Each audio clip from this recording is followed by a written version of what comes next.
भैया बहनों सुभाषीष, आप उदिता के पाठ 6 रहीमदास के दोहे को पढ़ रहे हैं और इसमें अभी तक आपने लगभग सारे दोहों का अध्ययन कर लिया है। अब आपको अंतिम 3 दोहों का भावार्थ हमको बताना है, तो आप अपनी अभ्यास पुस्तिका में ध्यान पूर्वक इन तीनों दोहों का भावार्थ समझें और अपनी कॉपी में लिखकर याद करें। तो पुस्तक में देखिए लिखा है, अमर बेल बिन मूल की प्रतिपालत हैं ताहि, रहीमन ऐसे प्रभु ही तज खोजत फिरिए काहि। अमर बेल माने अमर बेल का एक पौधा होता है, उसमें जड़ नहीं होती, उसमें जड़ नहीं होती है। बिन मूल माने बिना मूल के, बिना जड़ के वह होता है। प्रतिपालत है ताहि, ईश्वर उसका भी पालन पोषण करता है। भगवान जो बिना जड़ के है, अर्थात जिसके पास हाथ पांव नहीं है, कहने का तात्पर्य जो दीनहीन है, निरीह है, भगवान उसकी भी देखभाल और उनका भी पालन पोषण करते हैं। रहीमन ऐसे प्रभु तज खोजत फिरिए काहि। तो रहीमदास जी कहते हैं कि जो ईश्वर बिना जड़ के अमर बेल का भी पालन पोषण करते हैं, ऐसे ईश्वर को छोड़कर बाहर किसे खोजते फिर रहे हो। रहीमन ऐसे प्रभु तज माने त्याग करके, छोड़ करके, ऐसे प्रभु का परित्याग करके आप किसको खोजते फिर रहे हैं, अर्थात कहाँ आप खोए हुए हैं।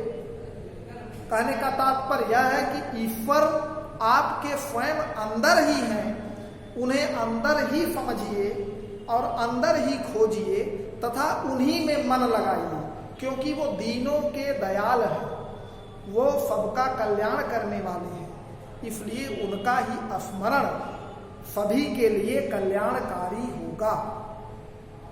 अगला है, अमृत ऐसे वचन में रहीमन रिफ की गांस, जैसे मिस्री में मिली नीरस बांस की फांस।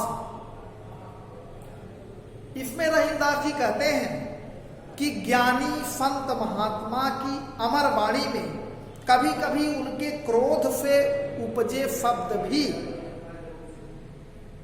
ठंडक पहुंचाते हैं।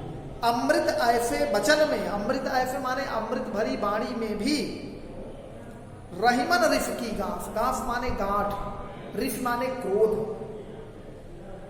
तो कभी कभी ज्ञानी और संत महात्मा की वाणी में क्रोध से उपजे शब्द भी क्या पहुंचाते हैं, ठंडक पहुंचाते हैं, अर्थात संतोष देते हैं, क्योंकि वे शब्द जो ज्ञानी महात्मा क्रोध भरी वाणी बोलते हैं वो लोगों की भलाई के लिए होता है, तो भला करने के लिए ऐसा बोलते हैं। ठीक उसी प्रकार से जैसे मिस्री हूं, मिस्री माने मिश्री, जिसे आप जानते हैं, खाते पीते हैं, मिस्री में मिली नीरस बांस की फांस, अर्थात मिस्री में घुली मिली बांस की नीरस फांस भी मधुर लगती है। मिस्री में कभी कभी जो बांस की फांस होती है, जो नीरस होती है, सूखी होती है, उसमें भी मिस्री के साथ मिल जाने पर मधुरता आ जाती है। ठीक वैसे ही ज्ञानी संत महात्मा की वाणी भी कभी कभी भले ही उसमें क्रोध हो, लेकिन वो ठंडक पहुंचाती है, लोगों के भलाई के लिए होती है, इसलिए उस पर ध्यान नहीं देना चाहिए।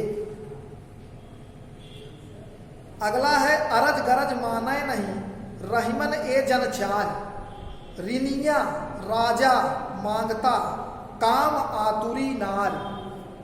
इस दोहे में बताए हैं रहीमदास जी कि 4 व्यक्ति किसी भी व्यक्ति की बात को सुन नहीं सकते, वो किसी की भी आज्ञा नहीं मान सकते, वो अपनी बात मनवा करके ही छोड़ते हैं। और वे 4 व्यक्ति कौन कौन हैं?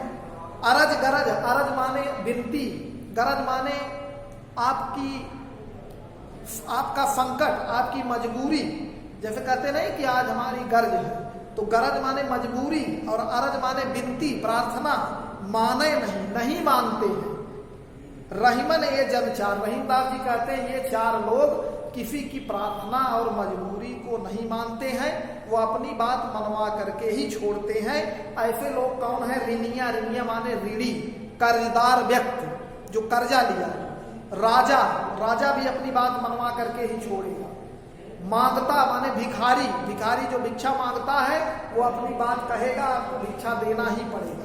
और काम आतुरी नार, और काम वासना से पीड़ित स्त्री, अर्थात ऋणी, कर्जदार, राजा, भिखारी और काम वासना से पीड़ित स्त्री, ये किसी की मजबूरी और प्रार्थना को नहीं समझते हैं, ये अपनी बात को मनवा करके ही छोड़ते हैं। तो भैया बहनों, ये आपके सारे दोहों का भावार्थ था। आपको भावार्थ समझ में आया होगा। यदि भूलेंगे तो वीडियो को कई बार देख लेंगे और अपने शब्दों में ठीक लिख करके कॉपी में याद करेंगे। हम कल इसके अभ्यास प्रश्नों का उत्तर आपके पास भेजूंगा। तब तक के लिए धन्यवाद।